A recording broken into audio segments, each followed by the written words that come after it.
ஓம் நம சிவாய. வணக்கம். நான் ஜோதிடர் மகேஜி பேசுகிறேன். கடன் தீர வழி, இந்த தலைப்பில் தான் இன்றைக்கி இந்த பதிவை போட்டிருக்கேன். கடன் தீர வழி அப்படின்னா என்ன? கடன் நிறைய வந்துருச்சு, கழுத்தை பிடிக்கிற மாதிரி இருக்குது, கடன் தொல்லை அதிகமாக இருக்குது அப்படின்னு இப்போ என்கிட்ட ஜாதகம் பார்க்குறவங்கள நிறைய சொல்கிறாங்க. கடன் பிரச்சனை தீர்றதுக்கு ஏதாவது வழி இருக்கா? கடன் எப்படி எங்களுக்கு வந்ததுன்னே தெரில, கடன் வாங்குகிற மாதிரி தெரியுது, ஆனால் அது கூடிக்கிட்டே இருக்குது. ஏதோ ஒரு வகையில் கடன் எங்களுக்கு ரொம்ப கஷ்டத்தை கொடுத்துக்கிட்டு இருக்கு. எவ்வளோ சம்பளம் வாங்கினாலும் பத்தலை, ஏதோ ஒரு பிரச்சனை வருது, கடன் வாங்குகிற சூழ்நிலை வந்துடுது. இந்த கடன் தீர்றதுக்கு ஏதாவது வழி இருக்கா? எப்படி எங்களுக்கு வர்றதுன்னே தெரில அப்படிங்கிறாங்க. அது வர்றதுக்கான வழி எல்லாருக்கும் தெரியும், ஆனால் அதை விவரமாக யாரும் சொல்ல மாட்டேங்கிறாங்க. கடன் அவங்களோட தவறான சில விஷயங்களால தான் கடன் வருது. கடன் வாங்கும்போதே அது எச்சரிக்கை இருக்கிறதில்ல. ஆனாலும் எல்லாரையும் கடன்கிற பிரச்சனை அந்த கிரக நிலைகள் உங்களுக்கு அமைஞ்சிருந்தால் அது எப்படியும் அது பிரச்சனை கொடுத்துரும். ஒரு மாய வலை மாதிரி அது. அந்த பிரச்சனை கடனாக உருவாக்கி கஷ்டத்தை கொடுத்துரும். தப்பிக்கவே முடியாதுங்கிற மாதிரி ஒரு சூழ்நிலையை உருவாக்கிறோம். இதுக்கு முக்கிய காரணம் அப்படின்னு நம்ம ஜாதகப்படி பார்த்தோம்னா, முதல்ல அந்த கடன் வரதை பற்றி சொல்லிடுறேன். அதுக்கு தீர்றதுக்கு ஈஸியான வழியும் இந்த பதிவில் சொல்லிடுறேன். அதனால் இந்த பதிவை கொஞ்சம் கவனமாக கேளுங்க. ஏன்னா கடன் பிரச்சனையில் கிட்டத்தட்ட பார்த்திங்கன்னா ஒரு 70-80% பேர் கடனில் தான் இருக்காங்க. ஒரு 30%-20% சதவீதத்தில் தான் கடன் இல்லாமல், பிரச்சனை இல்லாமல் வாழ்க்கையை நடத்துகிறாங்க. இந்த கடன் பிரச்சனை வர்றதுக்கு உங்கள் ஜாதகத்தில் செவ்வாய் புதன் இணைவு இருக்கும். செவ்வாய் புதன் இணைவுனா செவ்வாயும் புதனும் ஒரே கட்டத்தில் இருக்கிறது. அப்படி இல்லைன்னா செவ்வாய் இருக்கிற இடத்துலேருந்து புதன் 5, 9, அதே போல் புதன் இருக்கிற இடத்துலேருந்து செவ்வாய் 5, 9, இதே மாதிரி செவ்வாயும் சனியும் 7ஆம் பார்வையாக பார்த்துக்கிறது. சரி, செவ்வாயும் புதனும் 7 கீழே பார்த்துக்கிறது. எங்கே புதன் இருக்காரோ அதுக்கு 7ஆவது கட்டத்தில் செவ்வாய், செவ்வாய் எங்கே இருக்காரோ அதுக்கு 7ஆவது கட்டத்தில் புதன் இருக்கிறது. இப்படி இந்த அமைப்பு இருந்தால் இந்த திசா புத்தி நடக்கிற நேரத்தில் உங்களுக்கு கடன் வந்துடும். இதே போல் புதனும் குருவும் சேர்ந்து இருந்தாலும் கடன் வந்துடும். இந்த புதனும் குருவும் இதே போல் ஒரே கட்டத்தில் சேர்ந்து இருக்கிறது. அதே போல் புதன் இருக்கிற இடத்துலேருந்து 5, 9, 7 இந்த இடங்களில் குரு இருந்தாலும், இதே போல் குருவும் 1, 5, 9 புதன் இருக்கிறது, 7ஆம் இடத்துல இருக்கிறது. இந்த மாதிரி எப்படியாவது ஒரு தொடர்பு, புதனுக்கும் குருவுக்கும் தொடர்பு, அதே போல் செவ்வாய்க்கும் புதனுக்கும் தொடர்பு, இந்த மாதிரி இருந்தால் அவங்களுக்கு கடன் நிச்சயம் இருக்கும். அதுலேயும் இந்த செவ்வாய் புதன் கடனை விட குரு புதன் கடன் மிகப்பெரிய பெரிய கடனாக இருக்கும், கோடிக்கணக்கில். ஏன் அப்படின்னா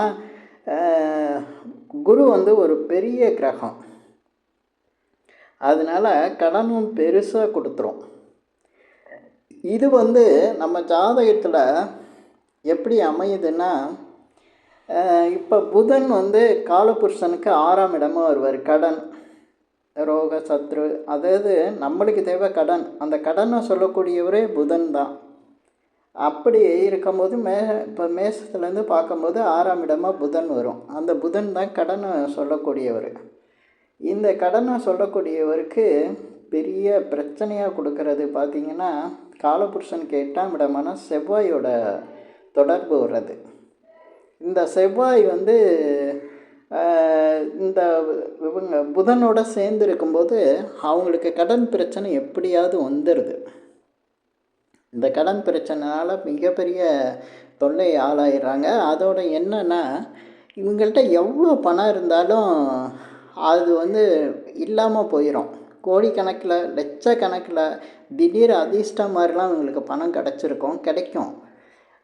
அந்த பணம் வந்து காணாமல் போயிடும். அதனால தான் இந்த கன்னி ராசியில் செவ்வாய் இருந்தால் கடலும் வற்றும் அப்படின்னு சொல்லுவாங்க. ஏன்னா புதனுக்கு செவ்வாய்க்கும் அப்படி ஒரு பகை, அதுவும் பண விஷயங்களில். ஏன்னா கடனாகவே பண விஷயங்களாக கொடுத்துருது. அந்த கடன் வர்றதுக்கு இவங்க ஏதாவது தேவையான கடன் வாங்கியிருக்கலாம், இல்லை தேவையில்லாத கடன், இல்லை சில பேர் பேராசையில் ஏதாவது ஒரு பிஸ்னஸோ இல்லை இன்வெஸ்ட்மெண்ட்டோ அந்த மாதிரி பண்ணுறது, அப்புறம் ட்ரேடிங் பண்ணுறது, இந்த பிட்காயின் வாங்குறது, இந்த மாதிரி பிரச்சனைகள் ஏதாவது ஒன்று இவங்களாக ஈடுபட்டு அந்த திசாபுத்தி வரும்போது பெரிய கடன் ஆயிடுறாங்க. இதே போல் பார்த்திங்கன்னா இந்த குருக்கு எப்படி சம்மந்தப்படுது அப்படின்னா, குருவோட புதன் சம்மந்தப்படும் போது குருவோட இடத்துக்கு பார்த்திங்க இந்த புதன் வந்து இருக்கிற இடத்துல இருந்து அந்த பூரட்டாதி நட்சத்திரம்னு சொல்லுவாங்க, குருவோட நட்சத்திரம். அது வந்து கடன்கார நட்சத்திரம்னு சொல்லுவாங்க. அந்த பூரட்டாதி நட்சத்திரங்கிறது குருவோட நட்சத்திரமாக வரும். அந்த நட்சத்திரம் வந்து குருவோட நட்சத்திரமாக இருக்கிறதுனால அது வந்து கடன் சம்மந்தப்பட்ட விஷயங்களை சொல்லக்கூடிய நட்சத்திரம். அதோட அதிபதி குருவாக இருக்கிறதுனால இந்த புதனும் குருவும் ஏதோ ஒரு வகையில் சம்மந்தப்படும் போது பெரிய கடனை உருவாக்கிறோம். அது அந்த திசா புத்தி வரும்போது கடன் இல்லாமல் இருக்கவே முடியாது, எப்படியாவது ஒரு கடனை உருவாக்கிறோம். இப்போ நான் கடன் வந்து இவங்க அந்த ஜாதகரே கடன் பிரச்சனையில் இருப்பார். அது மட்டும் இல்லை, இந்த கடனை கொடுத்துட்டு வாங்க முடியாமல் இருக்கிறவங்களும் இந்த காம்பினேஷன் நான் சொல்லக்கூடிய இந்த புதன் செவ்வாய், அதே போல் புதன் குரு, இந்த மாதிரி தொடர்பு இருக்கிறவங்களுக்கு இந்த மாதிரி கடன் வந்துடும். இதே போல்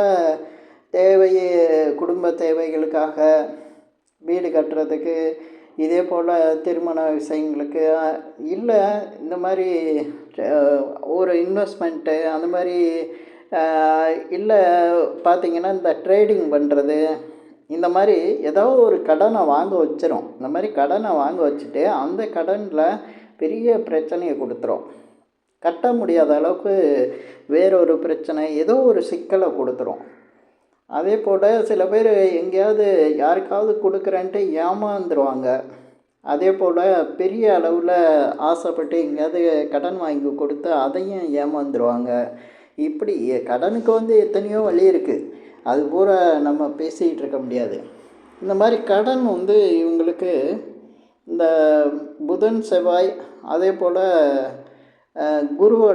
குரு செவ்வாய் இப்படி இருக்க குருவும் புதனும் இருக்கிறது சேர்ந்து இருக்கிறது இவங்களுக்கு கடனை உருவாக்கிறது.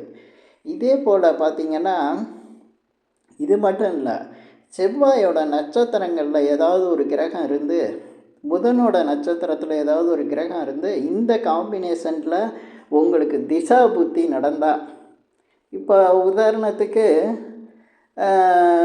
சனி பகவான் வந்து செவ்வாயோட நட்சத்திரத்தில் இருக்காருன்னு வச்சுக்கலாம், புதனோட நட்சத்திரத்தில் சந்திரன் இருக்காருன்னு வச்சுக்கலாம்.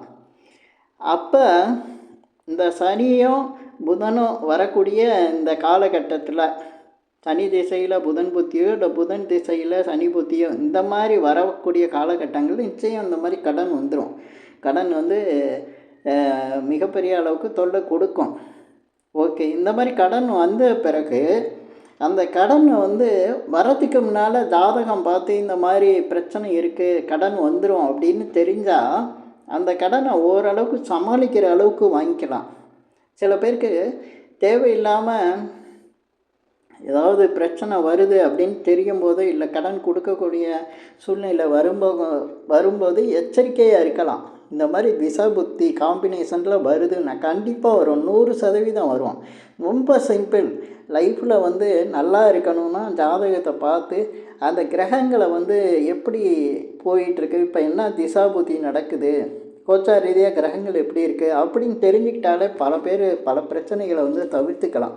ஆனால் எப்படி இதெல்லாம் திசா புத்தி நடந்தால் அது சந்திச்சு தானே ஆகணும் அப்படின்னா அப்படி இல்லை. அதுக்கு தகுந்த மாதிரி ஒரு கடனை வந்து ஒரு நல்ல வழியில் ஒரு பிரச்சனை இல்லாமல் ஒரு சின்ன கடனையாவது வச்சுக்கலாம். கடனே இருக்க முடியாது, ஆனால் அதுக்கு தகுந்த மாதிரி ஏதோ ஒரு கடனை வச்சுக்கலாம். அந்த மாதிரி இருக்கும். சரி, இதெல்லாம் இந்த கடன் பிரச்சனையை வராமல் தீர்றதுக்கு என்ன வழி? ஏற்கனவே எங்களுக்கு எல்லா கடனும் வந்துருச்சு, எல்லாம் சிக்கலாக இருக்குது அப்படின்னா அதுக்கு ஒரே ஒரு வழி தான் இருக்குது, சூரிய வழிபாடு. சூரிய வழிபாடு செஞ்சால் நிச்சயமாக அவங்களுக்கு கடன் வராது, கடன் தீர்ந்துடும். நான் எப்படி இதை சொல்கிறேன் அப்படின்னா, சூரிய வழிபாடு செய்யுங்க அப்படின்னா, காலபுருஷனுக்கு 6ஆம் இடம் புதனோட வீடு. அதுக்கு விரய பாவம் சிம்மம். சிம்ம ராசியோட அதிபதி சூரியன். இந்த சூரியன் தான் கடனை தீர்க்கக்கூடியவர். ஒரு ஜாதகத்தில் ஒருத்தருக்கு சூரியன் ஆட்சியோ உச்சமோ இருந்தால் அவங்களுக்கு நிச்சயமாக கடன் வராது. அந்த கடன் கடன் இல்லாமே இருப்பாங்க. கடன் இல்லாதவங்களை பார்த்திங்கன்னா சூரியன் பலம் பெற்றிருக்கோம். அதனால் இந்த மாதிரி கடன் பிரச்சனை வந்த பிறகு அதை தீர்க்கணுன்னா சூரிய வழிபாடு தான் செய்யணும். அதே போல் இன்னொரு விஷயமும் இருக்குது. ஒவ்வொரு ஜாதகத்துலேயும் அவங்க லக்னத்துக்கு 5ஆம் இடத்தை ஆக்டிவேஷன் பண்ணணும். 5ஆம் இடம் அதிபதி என்னவோ அதில் என்னென்ன இருக்கோ அது பூரா செய்ய ஆரம்பிச்சிட்டாங்கன்னா நிச்சயம் கடன் முடிஞ்சிடும். கடன் இருக்காது. எப்படி வந்ததோ அதே மாதிரி எப்படி போகுதுன்னே தெரியாது. இது 100% நடக்கும். இப்போ ஒவ்வொரு லக்னத்துக்கு 5ஆம் இடமாக நம்ம சொல்லும்போது, இப்போ மேச லக்னத்துக்கு அப்படின்னு பார்த்திங்கன்னா 5ஆம் இடமாக சூரியன் வீடு, சிம்ம வீடு தான் வரும். அதே போல் ரிஷபத்துக்கு பார்த்திங்கன்னா கன்னி வீடு. கன்னி வீடு தானே கடனே கொடுக்குது, அப்புறம் எப்படி கன்னி வீடு ஆக்டிவேஷன் பண்ணுறது அப்படின்னு கேட்காதீங்க. 5ஆம் வீடு, அவ்வளோதான். அந்த 5ஆம் வீட்டுக்குள்ளே என்ன காரகத்துவம் இருக்கோ அதை செய்யும்போது நிச்சயமாக உங்களுக்கு கடன் குறையும். இப்போ மிதுன லக்னத்துக்கு எடுத்துக்கிட்டால் 5ஆம் வீடு துலாம். அந்த துலாமில் என்னென்ன செய்யணுமோ அந்த மாதிரி இதை ஆக்டிவேஷன் செஞ்சால் நிச்சயமாக கடன் குறைஞ்சிரும். இந்த 5ஆம் இடத்தை பலமாக வச்சுருக்கவங்களுக்கு கடன் பிரச்சனை வராது. கடன் அந்த கடனை முடிக்கணுன்னாலும் 5ஆம் இடத்தை தான் பலப்படுத்தணும். பொதுவாக யாருக்கெல்லாம் கடன் வரும் அப்படின்னா, இந்த மாதிரி புதன் சம்மந்தப்படுறவங்களுக்கு நிச்சயமாக கடன் இருக்க தான் செய்யும். பேர்லேயே நிறைய பேர்லாம் இருக்குது. நம்ம ஒரு வீட்டில் இருக்கோன்னா அந்த வீட்டில் இப்போ நான் சொல்கிறேன்னா, இந்த புதன் சம்மந்தப்பட்ட வீடுகளில் இருக்கவங்களுக்கு கடன் வரும். அது நான் பேசணுன்னா அதுக்கெல்லாம் தனித்தனி வீடியோ இருக்குது. எவ்வளோ ஆச்சரியமான விஷயங்கள்லாம் இருக்குது. கடன் வரத்துக்கு ஏகப்பட்ட வழிகள் இருக்குது. இதெல்லாம் நம்ம தெரிஞ்சுக்கிட்டாலே கடன் இல்லாமையே இருக்கலாம். அது மாதிரி ஒவ்வொரு லக்னத்துக்கும் 5ஆம் இடத்தை ஆக்டிவேஷன் பண்ணும்போது, இப்போ நான் மேசம், ரிஷபம், மிதுனம்லாம் சொன்னேன். இதுக்கு அடுத்து வரிசையாக 12 லக்னத்துக்கும் பார்த்துக்கலாம். 12 லக்னத்துக்கும் 5ஆம் இடம் எதுவாக வருதோ அந்த கிரகத்தை ஆக்டிவேஷன், அந்த கிரகம் சம்பந்தமான விஷயங்களை செஞ்சாவே கடன் ககுறைஞ்சிரும். அது தவிர வேறு ஏதாவது வழி இருக்கா அப்படின்னா, இது ஈஸியான வழி இருக்கிறதுலையே. கடன் கொடுத்தா தான் கடன் தீரும். அதை தான் கொடுக்க முடியலையே, அப்போ அதுதானே கஷ்டமே. கடன் கொடுக்க முடியலையே, அதுதான் ஈஸியான வழி. ஆனால் அது செய்ய முடியலன்னா இதை செய்யலாம். 6ஆம் இடத்துக்கு விரய பாவம். அப்போ சில பேருக்கு எங்கள் ஜாதகம்லாம் பார்க்குறதுக்கு என்கிட்ட பணம் இல்லை அப்படின்னா சூரிய வழிபாடு, சூரியன் சம்பந்தமான விஷயங்கள் என்னென்ன இருக்கோ, 5ஆம் இடத்தில் சம்பந்தமாக என்னென்ன விஷயங்கள் இருக்கோ அது பூரா செஞ்சாங்கன்னா கடன் குறைஞ்சிரும். கடனே இருக்காது, கடனை முடிக்கிற மாதிரி வந்துடும். அதை யாராலையும் மறுக்கவே முடியாது. இந்த பதிவில் நான் இந்த மாதிரி சொல்லியிருக்கிற விஷயத்தை நீங்கள் கடைப்பிடிச்சிங்கனாவே கடனில் இருக்கிற கவலையெல்லாம் மறைஞ்சிரும். இந்த பதிவு உங்களுக்கு பிடிச்சிருந்ததுன்னா ஷேர் பண்ணுங்கள், லைக் பண்ணுங்கள். அதே போல் இந்த சேனலுக்கு சப்ஸ்கிரைப் பண்ணுங்கள்.